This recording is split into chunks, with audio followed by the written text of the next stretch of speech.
del 10 a la 13. Entonces, otra vez vamos a leer, son los puntos Bueno, 10, 11, 12 y 13.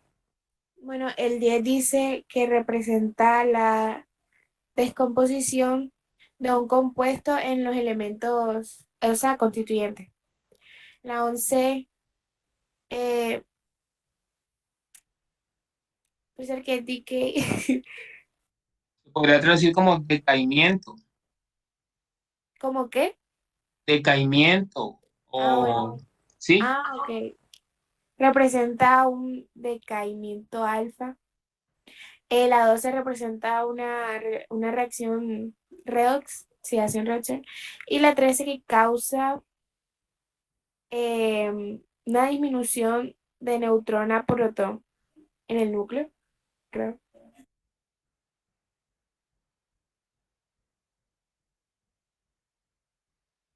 Bueno, Marta, tú resuelves el 10 y ahorita buscamos a alguien para que resuelva el 11, por ejemplo. ¿Cuál sería la respuesta del 10? Profe, el 10 es la E. Correcto. Entonces vamos a preguntarle aquí,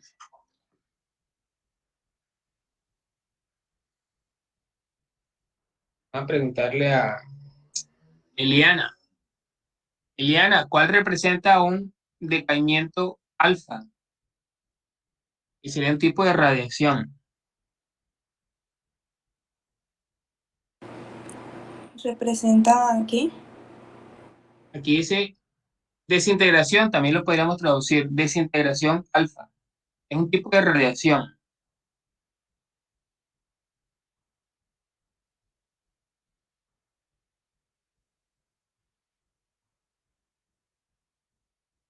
A ver, Eliana, de esas opciones A, B, C, D, E, bueno, la E no. ¿Cuál dirías tú que es una sustancia radioactiva? La Las plata, perdón, la C. ¿será que la respuesta es la C? Sí. No sé si quién de ustedes se acuerda de lo que es una partícula alfa. Una partícula alfa es un núcleo de helio. El helio tiene cuatro partículas, o sea, es un núcleo de cuatro partículas, dos protones y dos neutrones. Bueno, Profesor, y no se puede tomar como referencia el uranio. Eso es uranio, ¿no? uranio, lo que está aquí al comienzo, sí, uranio 234. Se Pero nada más, descompone en torio y una partícula alfa. pero más con tomar el uranio no se puede ir enseguida. Por lo menos si cuando se descompone no tenga una partícula alfa. Entonces no se puede tomar como uranio de base. Otra vez, que si no se puede tomar, O sea, para decir que por lo menos representa una composición, tendría que ser algo radiactivo. O sea, por lo menos si tenemos algo radiactivo y cuando se desintegra no tiene una partícula alfa. O sea, no sé. el uranio 234 es radioactivo, Ah, porque normalmente el uranio es 238. 234 quiere decir que le faltan neutrones, y si le faltan neutrones es inestable. Bueno, Juan Mendoza, el punto 12 representa una reacción redox.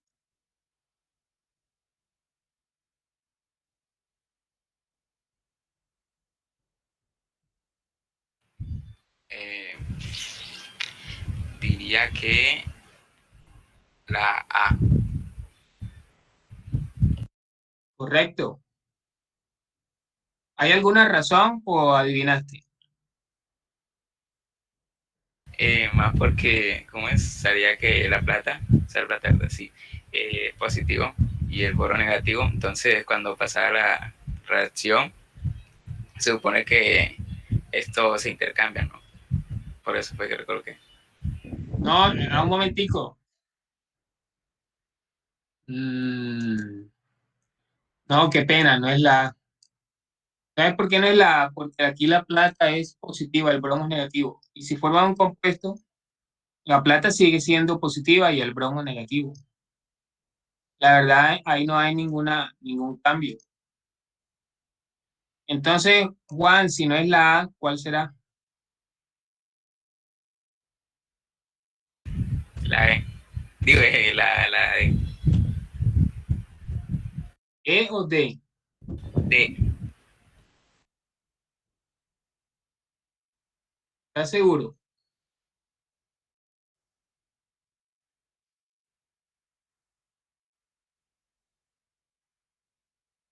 Bueno, ¿por qué no es la D? Porque no sé si tú reconoces esta partícula.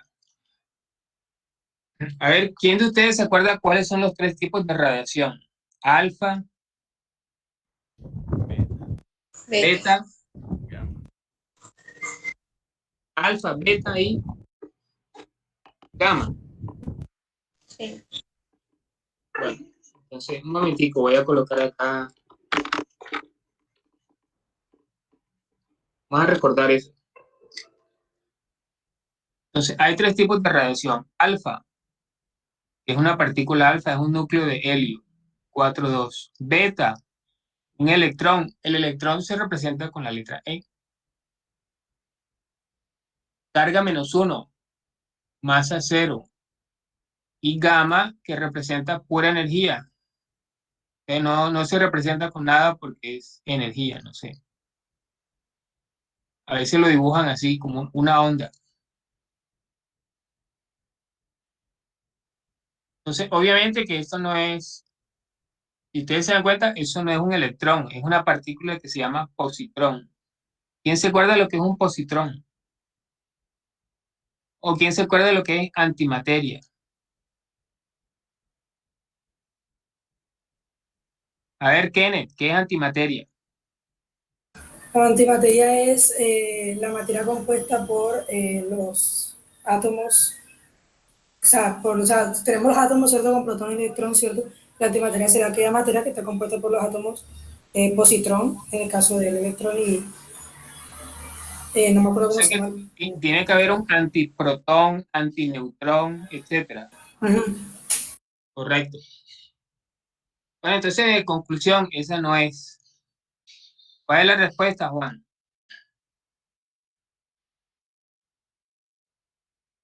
¿Cuál es la única opción que queda? La B.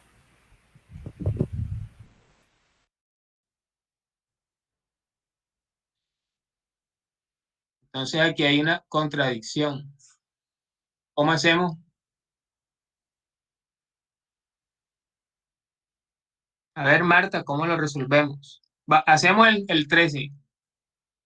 Marta, ¿cuál es la respuesta del punto 13? Profe, esa es la B.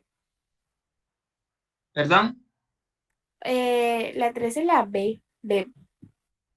Causes the neutron to proton ratio in a nucleus to be lowered. Eh, Aquí, bueno, es muy fácil, mire. Si este número, aquí dice, causa que se reduzca la proporción neutrón-protón. O sea, ¿qué quiere decir esto? Que el número de neutrones va a disminuir. Entonces lo que tenemos que hacer es mirar estos números de acá. Miren, de 15 a 14, ¿qué cambio hubo? O aquí en el B, de 6 a 7, Marta, ¿qué cambio hubo? Que aumentó. Aumentó el número de protones, ¿cierto? Sí. Eso significa que disminuyó el número de neutrones. Entonces aquí dice, esa sería la letra B, la relación entre neutrones o la No, razón, ah, perdón, ¿sí? o sea, sería la relación entonces de protón-neutrón para que sea la B, creo. No por eso, la relación entre neutrón-protón sería una división. Si el número de neutrones disminuye, ese número también disminuye, ¿cierto? Porque n está en el numerador. sea que aquí la respuesta es B. Marta, hagamos la prueba, a ver, con números concretos. A ver, digamos que yo tengo aquí 2 tercios, la relación, y cambiamos a 1 tercio. ¿Cuál es mayor, 2 tercios o 1 tercio? Un tercio. 1 tercio es mayor que 2 tercios. No, no, no. Al revés. Bueno, si yo cambio el 2 por un 1, la razón disminuye, ¿cierto? Sé que la respuesta es la B. No sé si está convencida, Marta. No. De nuevo, aquí dice la relación neutrón a protón, que sería así, N sobre P, ¿cierto? Dice que disminuye. Disminuye. Entonces yo voy a hacer un ejemplo. Vamos a suponer que el número es 3/4. El número de arriba yo lo disminuyo. Voy a colocar 2/4. ¿Qué número es mayor? ¿3/4 o qué número es menor? ¿3/4 o 2/4? 2/4 menor. Bueno, si yo disminuyo el número de arriba, disminuye la razón, ¿cierto? O sea, la proporción disminuye. Sí. Por eso yo digo que es la B. ¿Por qué? Porque había 6 protones, ahora hay 7 protones. Protones es el número de abajo. Los Profesora, neutrones disminuyen, los protones aumentan, ¿sí? ¿y la 10 cuál es entonces si no es la E? Por eso, entonces ahora sí vamos a corregir. Dice, representa la descomposición de un compuesto en sus eh, constituyentes elementales. Sería, ¿cuál? ¿Sería la D o la C?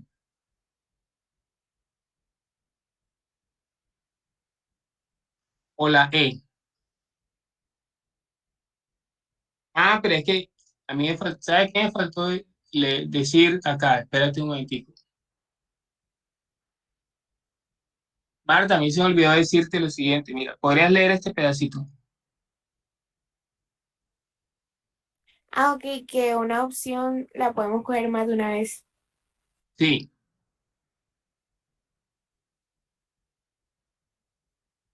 O sea, aquí. Entonces, ¿Sí? es la C.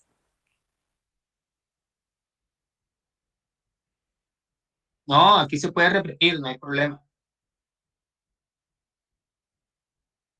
Vamos a ver por qué por qué esta reacción es redox. Aquí recordemos que el oxígeno cuando forma un compuesto tiene número de oxidación -2. El mercurio aquí tendría número de oxidación +2. ¿Y cuál es el número de oxidación cuando un compuesto es puro, Marta? 0. Sí. 0. Así. Entonces pasa de +2 a 0 y de -2 a 0. Eso es redox. Quiere decir que la letra, ¿cuál es la que falta? B. Esa no se usa. Recordemos porque aquí se puede ver, se puede usar una vez, más de una vez, or not at all. No se utiliza para nada.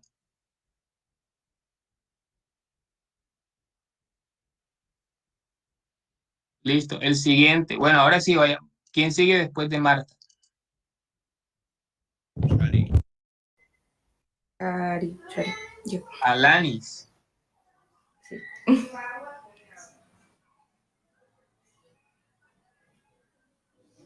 Bueno, entonces las preguntas de la 14 al 16 se refieren a este dibujo. Okay. Adelante, Shari. Is the activation energy of a reverse reaction? Is the enthalpy? ¿Qué es enthalpy? Entalpía es el cambio de calor, es la diferencia de calor entre reactivos y productos. Okay. Y la 16 represents energy of the activated complex. Entonces, la primera es la energía de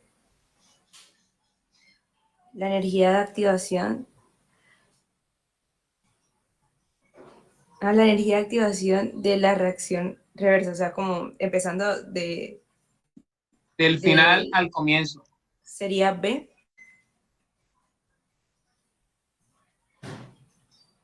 B. Sí, creo. Vamos a dejarla así. Pasemos al siguiente. Es la entalpía. Está entre la B y la E.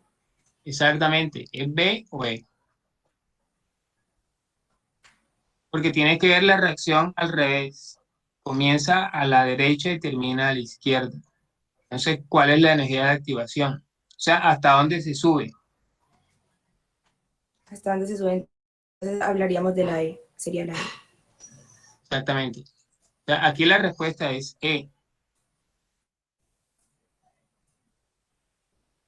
Entonces, miren, vamos a dibujarlo aquí bien. ¿Dónde comenzamos? Comenzamos aquí, ¿cierto? En este nivel. ¿Hasta dónde subimos? Toda esta distancia es la energía de activación. Todo lo que tenemos que subir para después devolvernos. Si lo midiésemos del otro lado, sería diferente, ¿cierto? La energía de activación. Aquí comenzamos y hasta aquí subimos.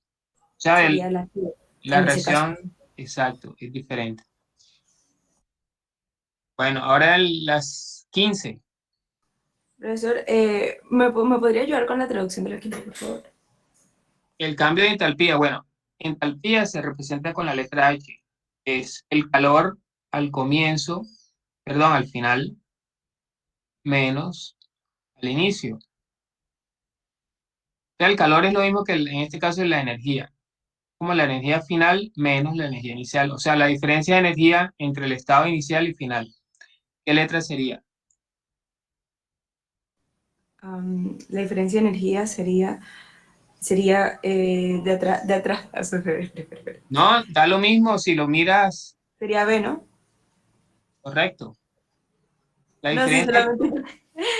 Estaba viendo, está bien. sí, no importa si lo ves al revés o de izquierda a derecha, de derecha a izquierda, igual es B. Y representa la energía de activo. ¿Del activo qué? Complejo activado. Profesor, eso sí, no sé.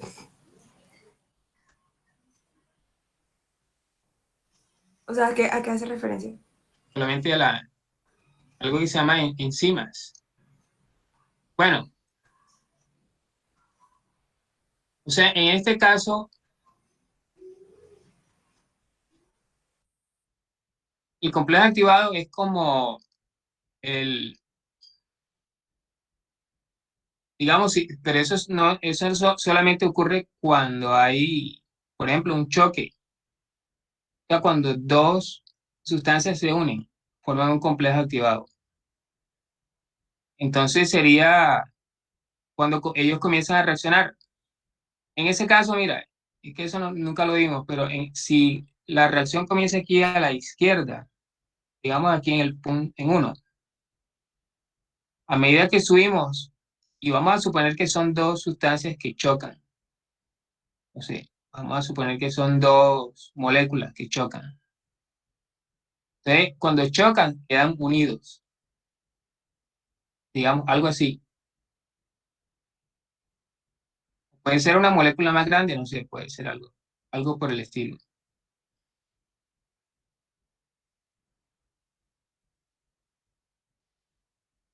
Cuando chocan es cuando comienza la reacción. Entonces, lo más probable es que sea acá. Ya comienza en uno y termina en dos. En dos es cuando están chocando y quedan unidos. Entonces, por eso que le llaman complejo activado, porque tienen bastante energía y están unidos. Ah, ok, entonces sería la C. Sería la letra C. Sí.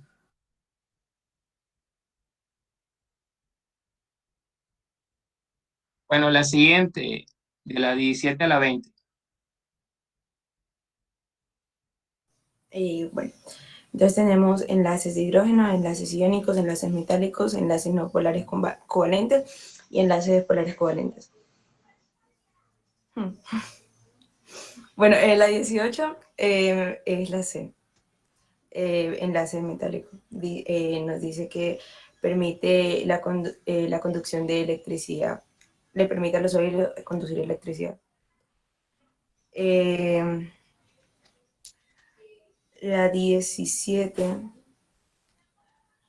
posee un enlace simple de yoduro. Eso sería yoduro de bario. Sí, yoduro de bario. Sí, Tiene un enlace simple de yoduro de bario. no, ahí eso no significa simple, sample es como No, leí simple, profesor. ejemplo. Sample es como ejemplo.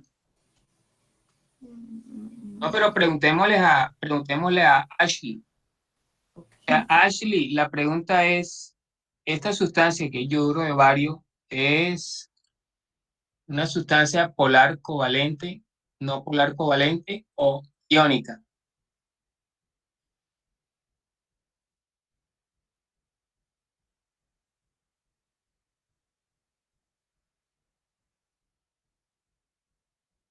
¿Qué dice Ashley?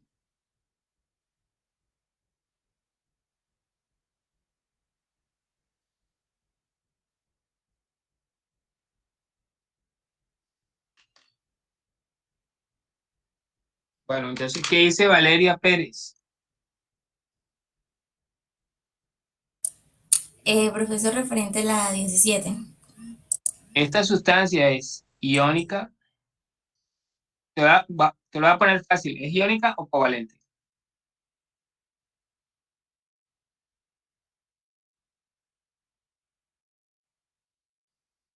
Es iónica. Sí, ¿cómo sabemos que una sustancia es iónica? Muy fácil. Siempre se compone de un metal y un no metal. Aquí el yodo es no metal, el bario es metal. ¿Usted qué, cuál es la respuesta?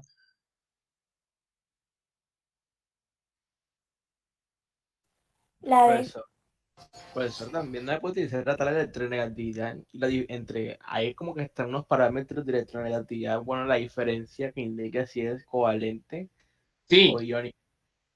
sí, también, correcto. Pero si tenemos un metal y un no metal, ya podemos decir enseguida que es iónico. Bueno, Cari, el 19, ¿qué dice? ¿Cómo? El punto 19. El 19 dice atrae átomos de hidrógeno cada uno de las moléculas de H2. Entonces, Shari, la pregunta aquí para ponerla más fácil. ¿El H2 es una molécula polar o no polar?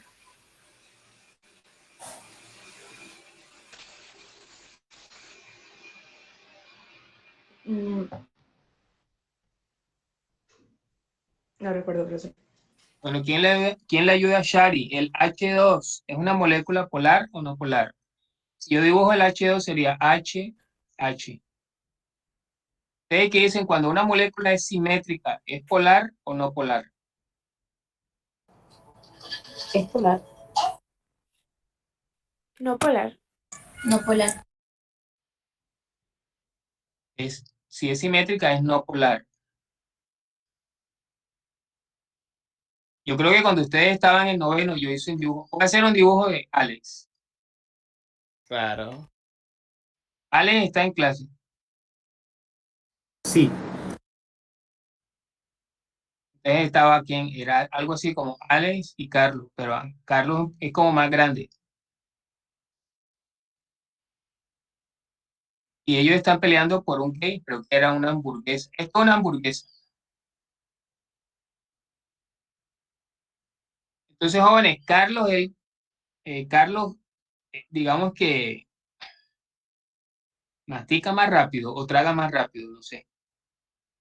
De que cuando se termine la hamburguesa, ¿quién va a tener más hamburguesas? O sea, ¿quién habrá comido más hamburguesas? ¿Carlos o Alex? Carlos. Voy a dibujar aquí la hamburguesa. Esta es la hamburguesa que se come Carlos. Un momentico. La hamburguesa que se come Carlos viene siendo esto. Y la que se come Alex, aquí está, pedacito. Entonces, ¿qué pasa? Que hay más hamburguesa del lado de Carlos que del lado de Alex. Hay como una especie de asimetría, entonces se llama apolar. En términos de electrones, Carlos tendría más electrones o atraería más electrones que Alex. Eso se dice apolar. Pero si ellos se dividen equitativamente la hamburguesa, eso sería, perdón, lo estoy diciendo al revés. Perdón. Cuando es así, o sea, cuando uno de ellos tiene más electrones que el otro, eso es polar. Cuando la división es equitativa, digamos que esta es la hamburguesa, y se dividen equitativamente, eso se llama apolar. La polar es cuando hay una cosa de más de un lado que del otro. Entonces, por ejemplo, aquí, si la división es equitativa, es no polar. Si la división es asimétrica, es polar. Por ejemplo, HCl. El cloro es más electronegativo, tiene más electrones. El hidrógeno tiene menos electrones. Este sería polar. Entonces, la respuesta, ¿cuál sería, Shari, para el 19?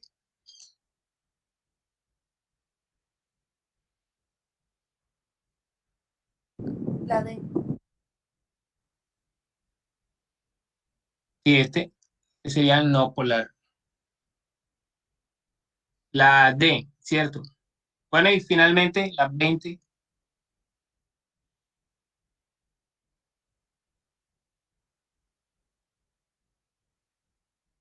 La E.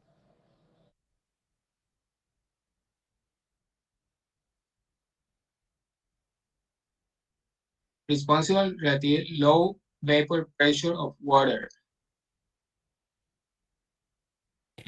Aquí dice la presión de vapor, la baja presión de vapor del agua.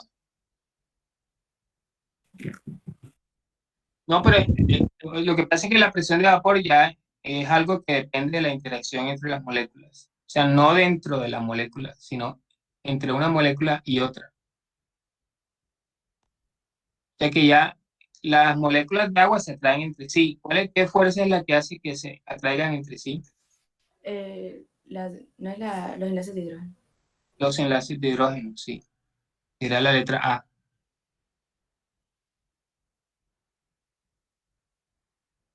Bueno, ¿quién sigue después de Shari? María Gabriela. María Gabriela. Sí, señor. Bueno, entonces aquí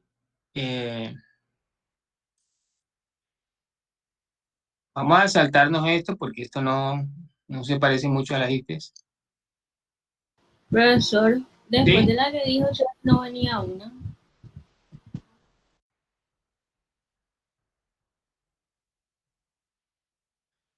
Sí, pero aquí yo creo que esto no lo hemos dado, así que mejor no. Ah, vale. Sí, esto que mencioné acá no lo hemos dado. Entonces pasemos aquí al punto 24. What is the number of protons and neutrons in an atom with mass number 89 and atomic number 39?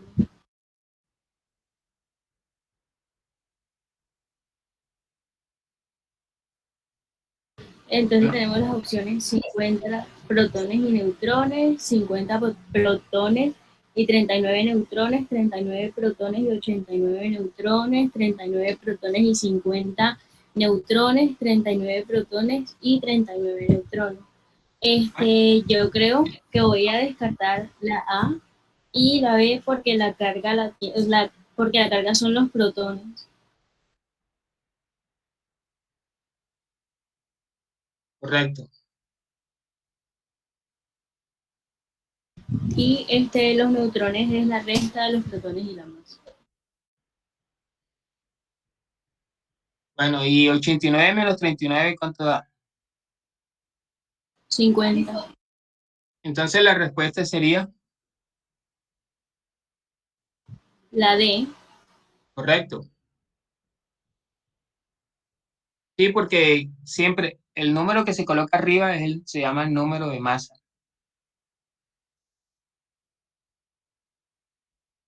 Y el que se coloca abajo se llama el número atómico. O sea, el número atómico siempre va a ser igual al número de protones. El número de masa menos el número atómico va a ser el número de neutrones. O sea, al restarlo nos da el número de neutrones. Bueno, el siguiente, María Gabriela. When the above equation is balanced using the lowest whole number terms, the coefficient of CO2 is. Bueno, hay que balancear la ecuación. ¿Cómo hacemos? Profesor, disculpe, se le está cortando. Ok, hay que balancear la ecuación.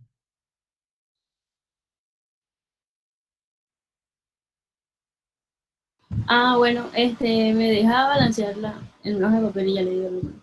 Adelante. Sí.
Profesor, la respuesta no sería la B.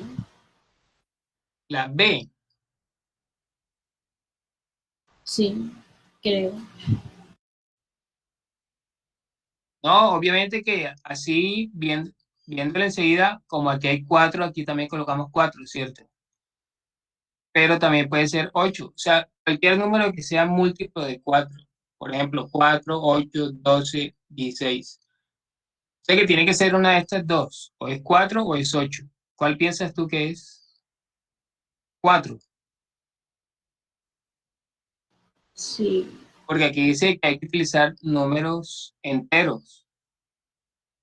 Mira, porque si yo coloco 4 aquí, entonces para el oxígeno, para el hidrógeno, tengo que colocar 5.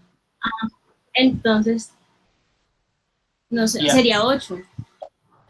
Sí, exacto, porque mira, aquí me da 13, si no estoy mal, me da 13 oxígenos, ¿cierto? 8 más 5, 13.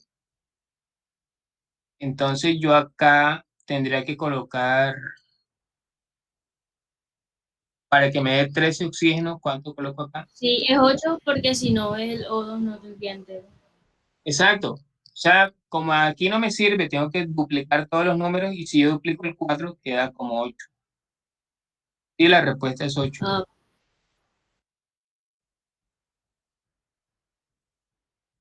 Bueno, el siguiente. which of the following is closest in mass to a proton?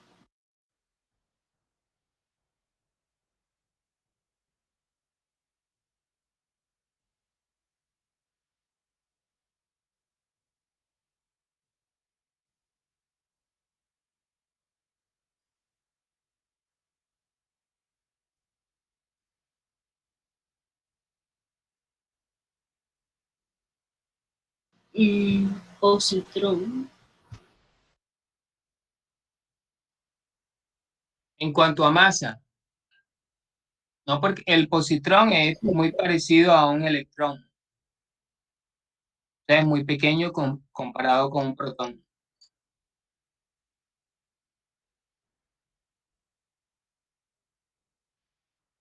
Además que el positrón es antimateria. Y el neutrón. Entonces, ¿cuál sería? Si no es el positrón, creo que es el neutrón.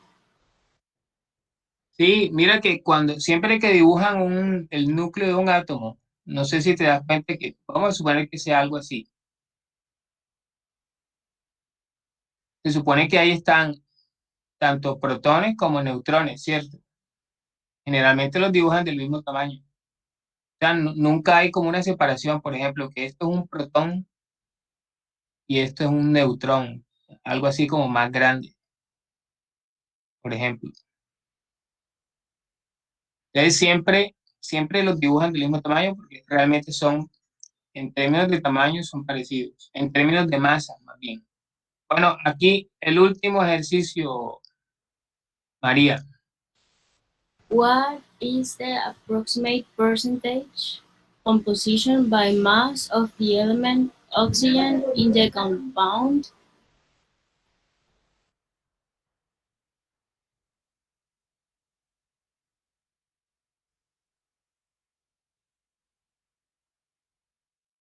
A ver, tiene que ser un número grande.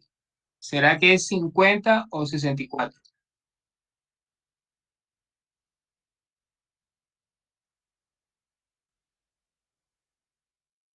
El 64. Sí, porque ¿cuánto pesa el Porque oxígeno? habría más oxígeno. Es el Sí, 64 porque hay más oxígeno. el oxígeno pesa 16 por 4, 64. El cloro pesa 35 más o menos y uno 36. Ahí está la proporción, 36 y 64. Bueno, ¿quién sigue después de María Gabriela?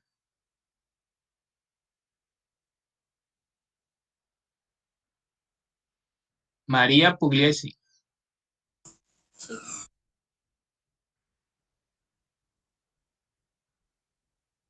María Pugliese sí está. Sí, profesor, de aquí. Entonces el punto 28, María.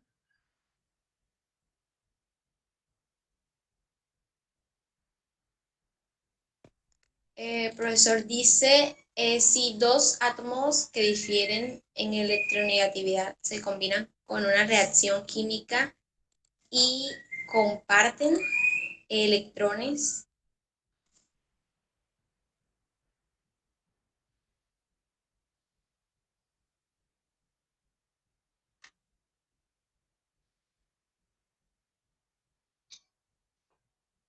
Profesor, bond es... no sé. Enlace.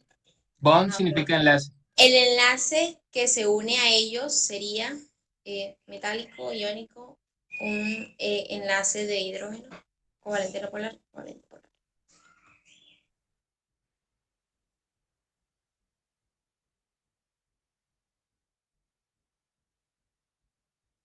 Bueno, María, si dicen share electrons, compartir electrones, ¿eso qué viene siendo? ¿Iónico o covalente? Cuando se comparten electrones, ¿es iónico o covalente? Profesor, no serían, o sea, iónico es cuando está un metal, se une no metal. O sea, yo creo que sería covalente. Cuando se comparten electrones, es covalente. En el caso del iónico, siempre hay un elemento, un átomo que pierde y el otro gana. O sea, no se comparten. Eh, Quiere decir que están estas dos opciones, polar covalente, no polar covalente.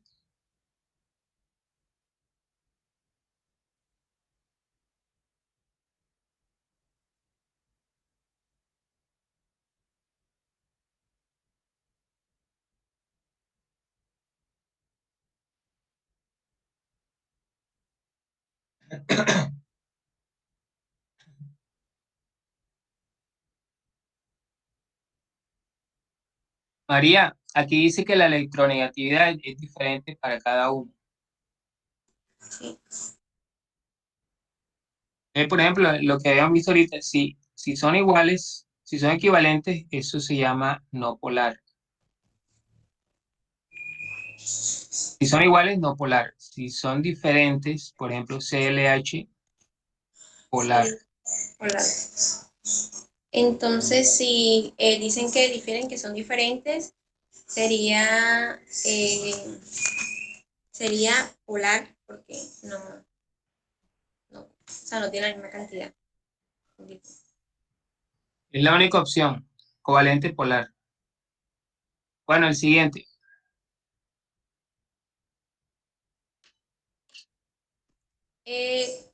Cuando la temperatura de 20 gramos, profesor, sample era ejemplo, sí.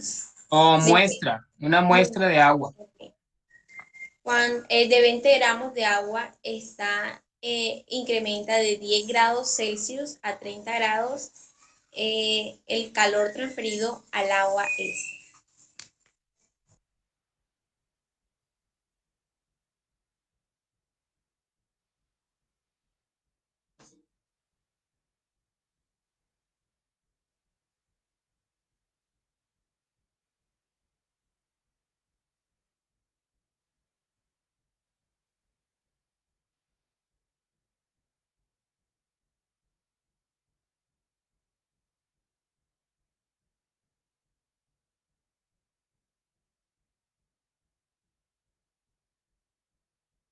Bueno, María, aquí está la definición de caloría, ¿podrías leerla?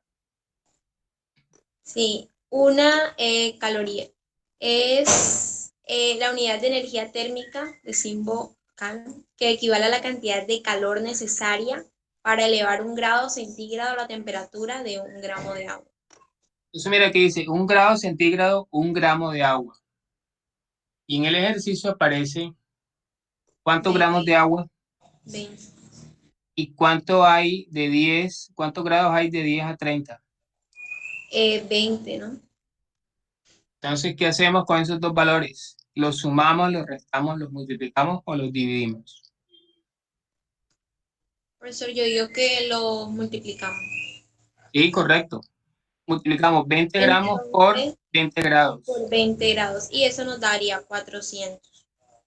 400 calorías. Correcto. O sea, simplemente nos estamos guiando por la definición. Si se aumenta 1 grado, eso es una caloría, pero como hay 20 grados, serían 20 calorías. Entonces, 20 por 20 da 400. Bueno, el último acá, el 30, María. El 30 dice, ¿cuál es el estado de oxidación del cromo en el compuesto dicromato de potasio? Y ahí ponen la formulita. Entonces,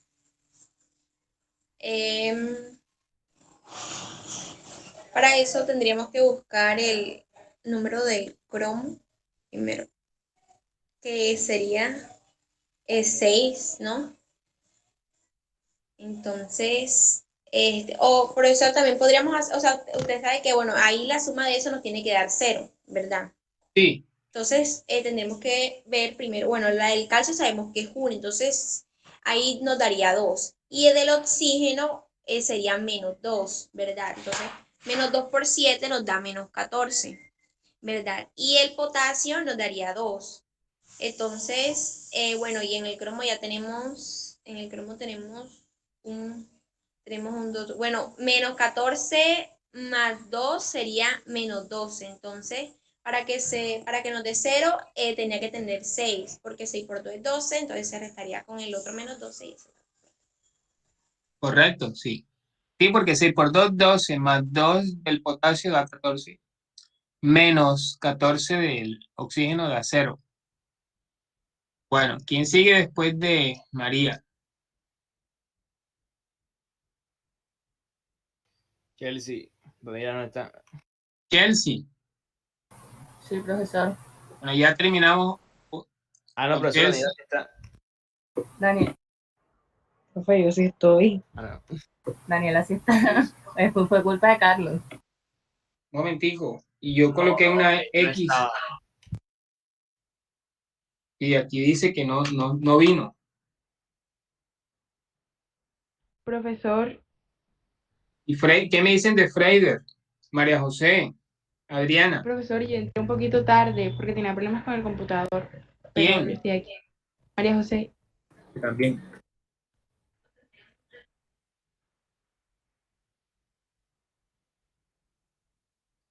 Y profe, Eduard dijo que Freider no tenía luz.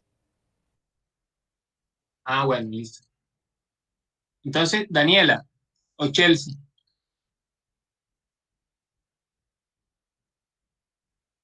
Profesor, Daniela. Daniela, yo creo sí. que ya nosotros habíamos hecho algo parecido en el ejercicio 31.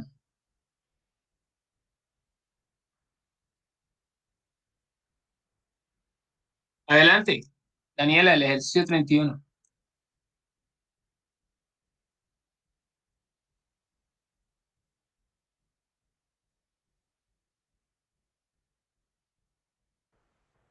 Una solución acuosa con pH 5,25 centígrados tiene un ion de hidróxido, una concentración de ion de hidróxido.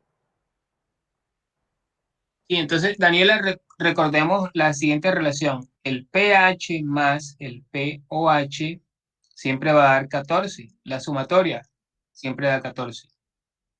Ahora, de estos dos valores, ¿cuál es el que yo tengo? ¿pH o pOH? pH, Quiere decir que yo puedo hallar el pOH, que sería igual a 14 menos, pH que sería 5, y eso da, 9. si hacemos la operación contraria al logaritmo, ¿cómo quedaría esto? ¿Cómo se llama la operación contraria al logaritmo en base 10?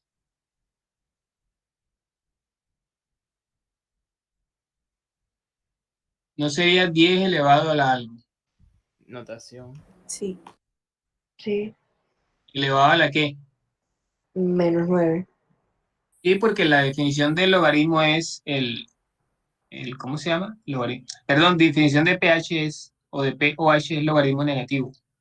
Entonces, ¿cuál es la respuesta? La de 1 por 10 a la menos 9 moles.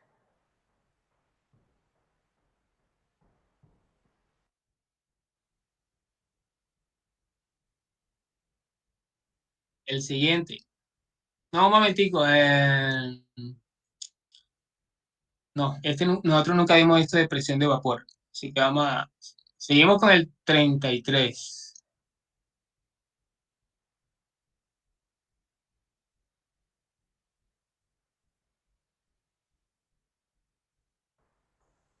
Cuando 190 gramos de cloruro de magnesio es disuelto en agua y el resultado de la solución son 500 mililitros en volumen. ¿Cuál es la concentración molar del cloruro de magnesio en la solución? Entonces recordemos que molaridad es el número de moles sobre volumen en litros. Arriba moles y abajo litros. Si yo quiero hallar la molaridad, ¿será que en el ejercicio me están dando el número de moles? Daniela,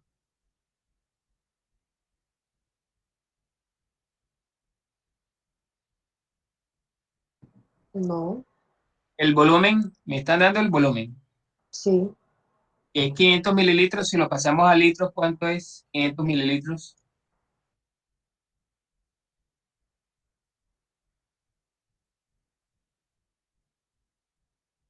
A ver, ¿quién sabe cuántos litros es 500 mililitros?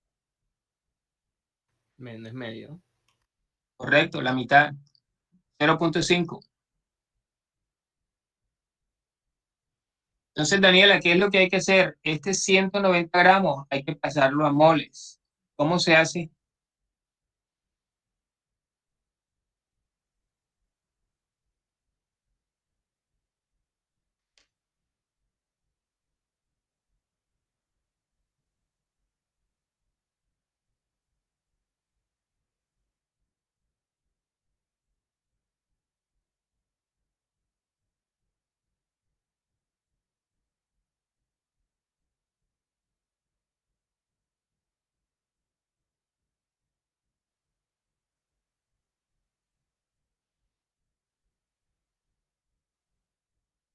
Daniela.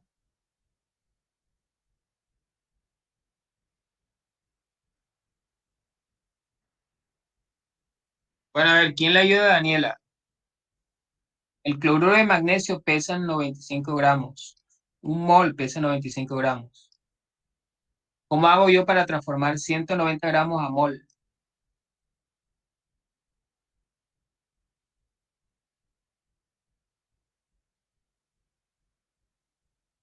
Chelsea, Con una regla de 3.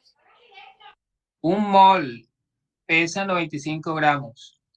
¿Cuánto pesa 190 gramos? 2. 2. Entonces dividimos. Daniela, entonces el número de moles es 2. El número de litros es 0.5. ¿Cuánto da 2 entre 0.5?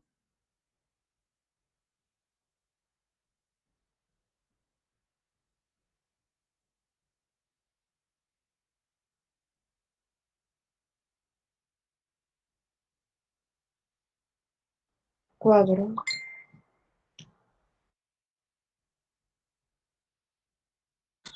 Profesor, yo lo había hecho de otra forma diferente. Y da la misma respuesta.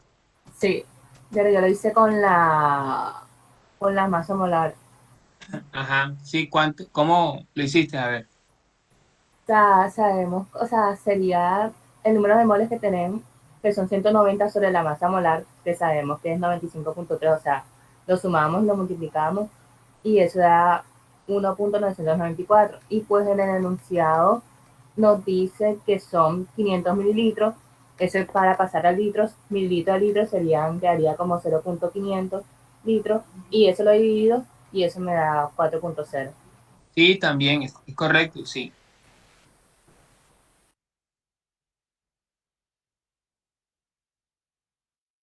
Bueno, el siguiente, Daniela, 34.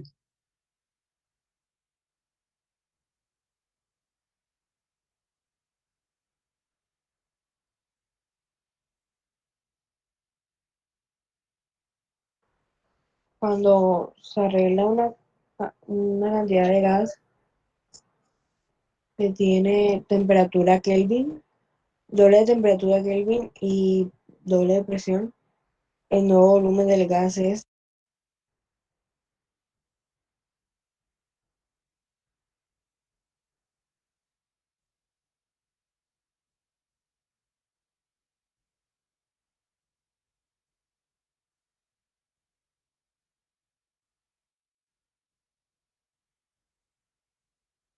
¿Cuál es la respuesta? creo que D, la un medio del volumen original. Pero mira, Daniela, vamos a suponer que este es el volumen inicial. Dice que aquí dicen que la temperatura se duplica. ¿Qué ocurre cuando la temperatura se duplica? El volumen también se va a duplicar. Imagínate que queda así el volumen, ¿cierto? Si tú aumentas la temperatura, es por eso es que los globos, esos globos grandes, flotan, porque tienen como o sea, dentro de los globos hay como un soplete, se calienta el aire y el aire hace que el volumen del globo aumente. Entonces, miren, si tú calientas el aire, un gas, el volumen siempre va a aumentar. En este caso se duplica. ¿Qué pasa con la segunda condición? Si se duplica la presión, ¿qué le pasa al volumen? ¿Aumenta o disminuye? Disminuye. Y disminuye, me imagino que a la mitad, ¿cierto? Porque si Sí, la presión es el doble, el volumen es la mitad. Entonces, ¿cómo terminamos al final?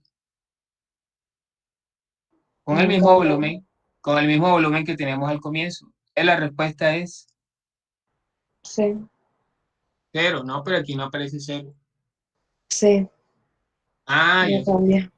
Unchanged. Correcto, no cambia. Bueno, ahora sí, vamos a terminar con Chelsea, el ejercicio 35. Chelsea. Ok, en 24 horas, 100, una muestra de 100 gramos de un elemento se desintegra en 12,04 horas. Su masa se registra como 25 gramos. ¿Cuál es la vida media aproximada de esta sustancia radioactiva? Ok, una muestra de...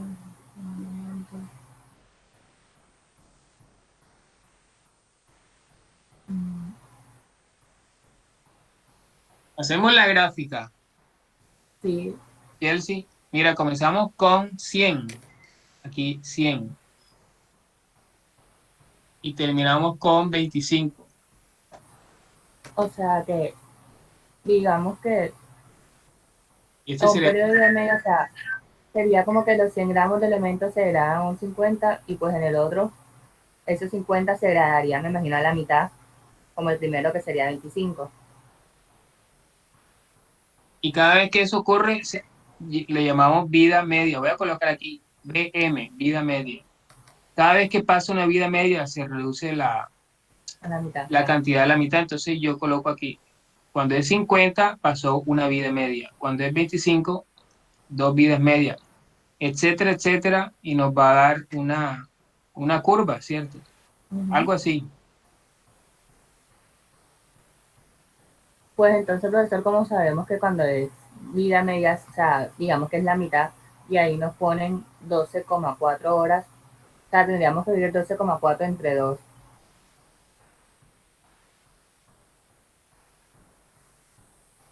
Y la respuesta sería 12,4 entre 2, eso es igual a 6,2. correcto. Sí, porque eso de esos 12,4 serían dos vidas medias. Y nos están pidiendo solamente una vida media, sería entonces la mitad, 6,2.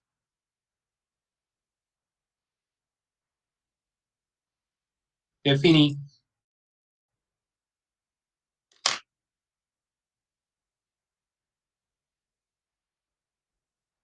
Bueno, Chelsea tiene que despedir la clase porque fue la última que participó. Bueno, hasta mañana, descansen, hagan lo que tengan que hacer y pues cuídense que todavía hay COVID. Chao.